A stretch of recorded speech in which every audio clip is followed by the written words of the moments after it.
Përshëndetje miq, mirë se erdhët në Baçen Magjike.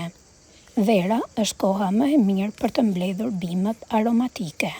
Pikërisht në këtë periudhë ato kanë aromën dhe cilësinë më të mirë.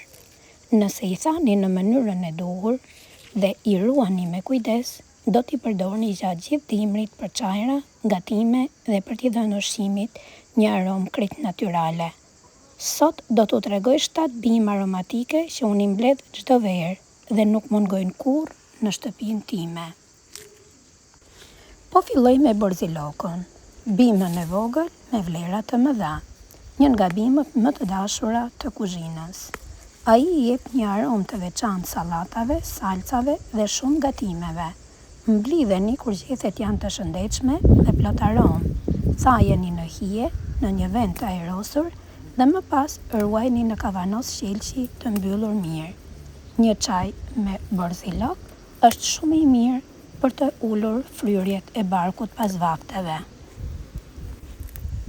Menta e egër, mentë lënçfolie.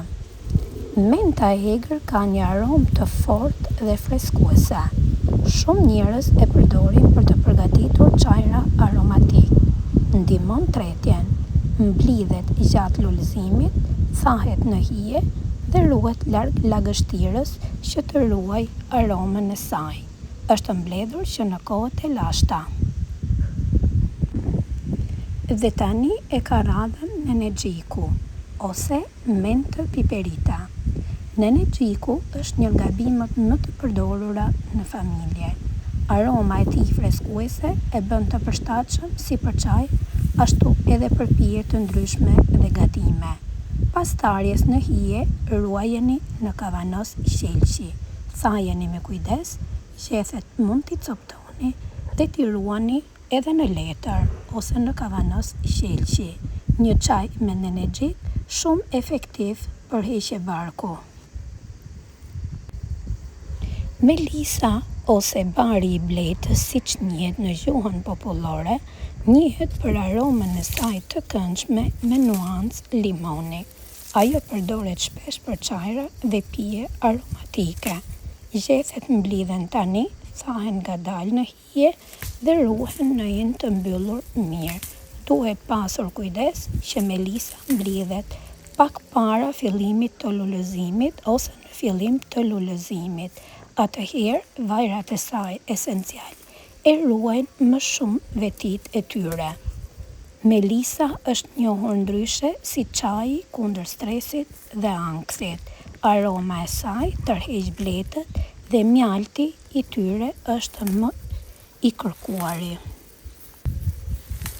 Sherebela është mbledhur që në kohët e lashta. Sherebela është një bimë me aromë karakteristike e përdorur prej kohësh si në kuzhinë ashtu edhe për çaj.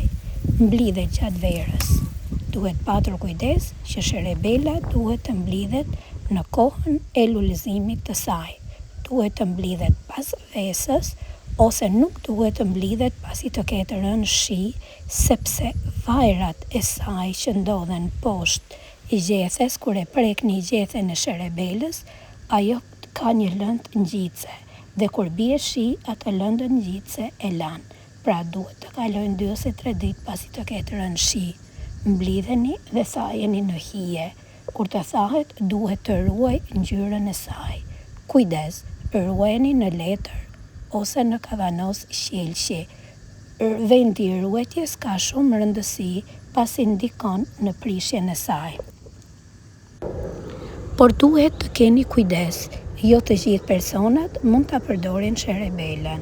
Sherebela ndihmon personat që vuajnë nga tensioni i lartë i gjakut. Rozmarina. Rozmarina është një nga bimët që nuk mungon në baçen time. Aroma e saj është e mrekullueshme për patatet, mishin, peshkun dhe shumë gatime të tjera. Degët lidhen në tufëza të vogla, thahen në hije dhe më pas gjethet ruhen në kavanos. Një çaj i freskët rozmarine me limon është pija ideale për shqetësimin e trupit dhe të nervave. Në kohët e lashta, studentët e mbanin një degë rozmarin në dhomën ku studionin për të mbajtur mend. pra një jetë ndryshe si bima e mendjes. Çdo shtëpi dhe obor duhet të ketë bimën e rozmarinës.